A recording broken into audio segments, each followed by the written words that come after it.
Shalom, saudaraku yang dikasihi oleh Tuhan. Pada hari ini, tanggal 8 April 2020, saya ingin membagikan pesan Tuhan kepada kita. Tapi sebelumnya, saya mengajak kita sekalian untuk menyanyikan satu pujian. Biarlah pujian ini memberikan kekuatan kepada kita, sekalipun kita tetap stay at home, kita tinggal di rumah. Tetapi kita punya kekuatan sebab kita tidak pernah ditinggal sendiri. Kita punya Tuhan yang selalu menyertai kita di setiap waktu dan musim kehidupan kita. Saya akan nyanyikan pujian ini biar pujian ini memberikan kekuatan kepada kita. Kita tetap terhibur dan tetap percaya Tuhan ada selalu bersama kita. Haleluya.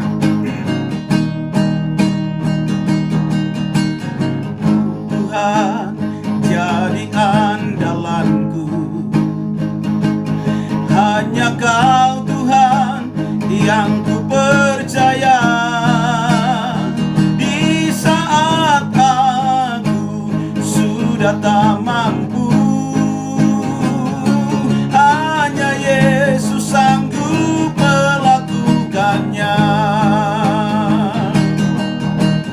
Kau Tuhan Allah Maha Besar, perbuatan tanganmu sangat hebat,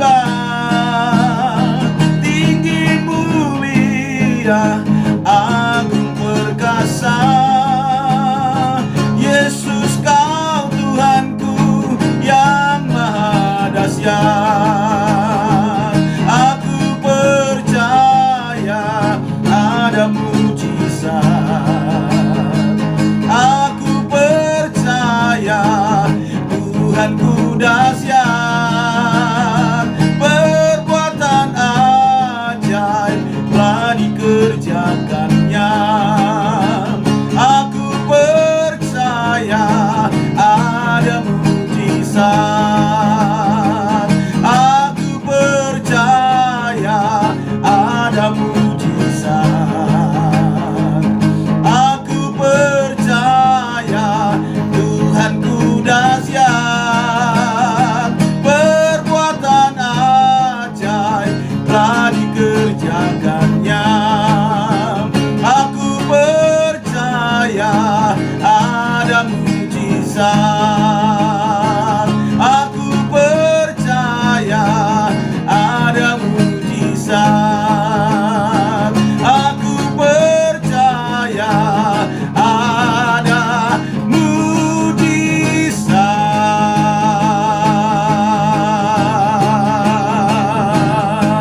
Haleluya.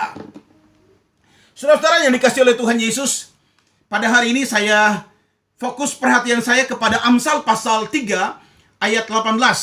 Mari kita buka dalam kitab Amsal pasal 3 ayat 18. Mari kita berdoa sebelum kita membaca ayat ini. Tuhan, biarlah Engkau firman yang hidup itu boleh memberikan kami pengertian yang dalam, supaya firman-Mu ini sungguh-sungguh bukan sekedar sebuah kata-kata biasa, tapi firman-Mu sendiri adalah pribadi-Mu sendiri yang akan menerangi hati dan pikiran kami dan membawa kami makin hari makin memahami apa yang menjadi rancangan Tuhan yang hebat atas kehidupan kami. Bersabdalah, karena kami siap menerimanya dengan sukacita di dalam nama Yesus. Haleluya. Amin. Amsal pasal 3 ayat 18, demikian sabda Tuhan. Ia menjadi pohon kehidupan bagi orang yang memegangnya. Siapa yang berpegang padanya akan disebut berbahagia. Ini terjemahan baru saudara-saudara yang ada di Alkitab kita. Terjemahan Alkitab yang terbuka bunyinya kira-kira demikian. Ia menjadi pohon kehidupan bagi orang yang memegangnya. Mereka yang memegang erat-erat disebut berbahagia.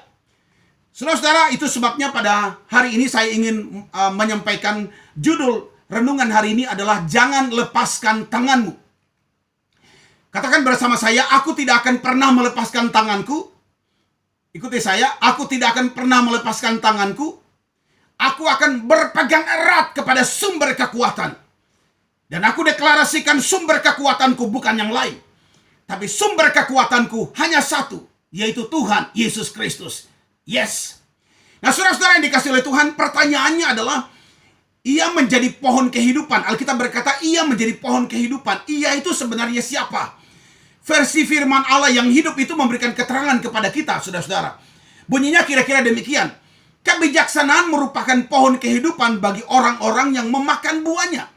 Berbahagialah orang yang terus-menerus memakan buahnya. Jadi saudara-saudara perhatikan, ia yang dimaksud di sini adalah kebijaksanaan. Nah, mari kita lihat definisi kebijaksanaan dari Kamus Besar Bahasa Indonesia. Definisinya yang pertama, pengertian yang pertama adalah kepandaian menggunakan akal budinya atau kepandaian menggunakan pengalaman atau pengetahuannya. Pengertian yang lain, kecakapan bertindak apabila menghadapi kesulitan dan sebagainya. Nah, saudara-saudara yang dikasihi oleh Tuhan, dalam renungan hari ini saya ingin berbagi kepada saudara ada dua kebenaran yang saya dapat sebagai pesan Tuhan, atau dua kebenaran yang saya ambil dari dua kata. Nah, kata yang pertama saudara-saudara adalah pohon kehidupan. Ia adalah pohon kehidupan. Saudara-saudara, ini rema yang saya dapat dari Tuhan. Saudara-saudara, perhatikan ini. Yang bisa membawa atau yang bisa membuat sebuah pohon bisa bertumbuh, itu bukan kekuatan manusia. Itu kekuatan supranatural. Yang bisa membuat pohon bisa bertumbuh adalah Tuhan sendiri. Jadi Tuhan itu adalah sumber pertumbuhan. Perhatikan saudara-saudara, tanpa campur tangan Tuhan, maka sebuah pohon tidak bisa bertumbuh. Sekalipun ada campur tangan manusia, seorang petani bisa memberikan pupuk kepada tanamannya, tapi kalau bukan Tuhan yang memberikan pertumbuhan, maka pohon itu, tanaman itu tidak akan bisa bertumbuh. Nah, mari kita lihat di dalam Amsal pasal 9 ayat 10 bunyinya demikian. Permulaan hikmat adalah takut akan Tuhan, dan mengenal yang Maha Kudus adalah pengertian. Jadi artinya bahwa sekali lagi saudara-saudara, sumber kehidupan itu adalah Tuhan sendiri. Jadi siapa yang berpegang kepada pohon kehidupan? Pohon kehidupan itu adalah Tuhan sendiri.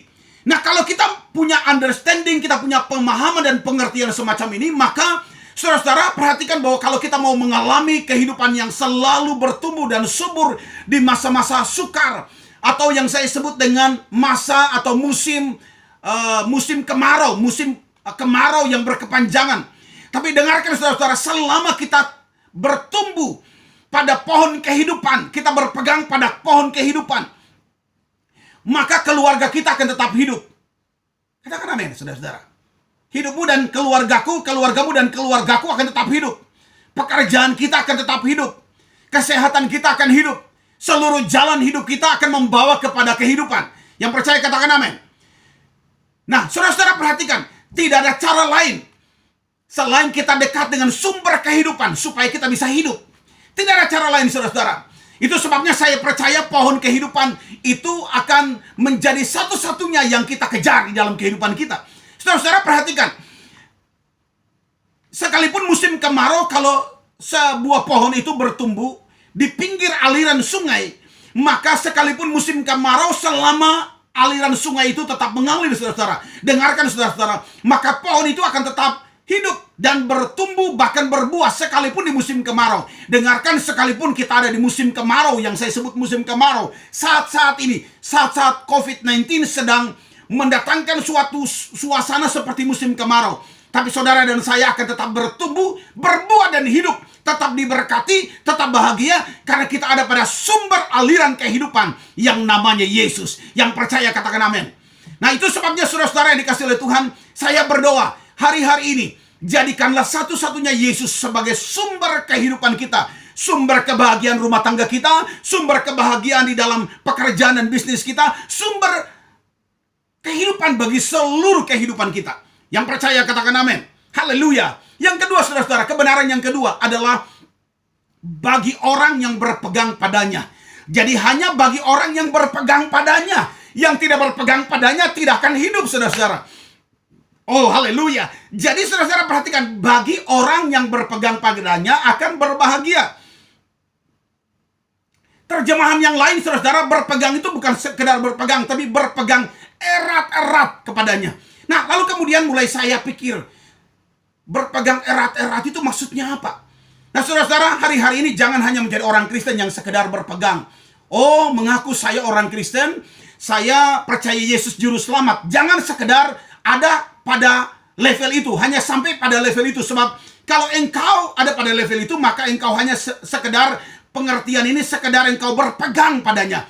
Tapi engkau dan saya, kita semua harus berpegang erat-erat padanya. Dalam suasana ini, dalam masa-masa paceklik ini, masa-masa sukar ini, musim kemarau ini, saudara dan saya, kita harus berpegang erat-erat kepada Yesus.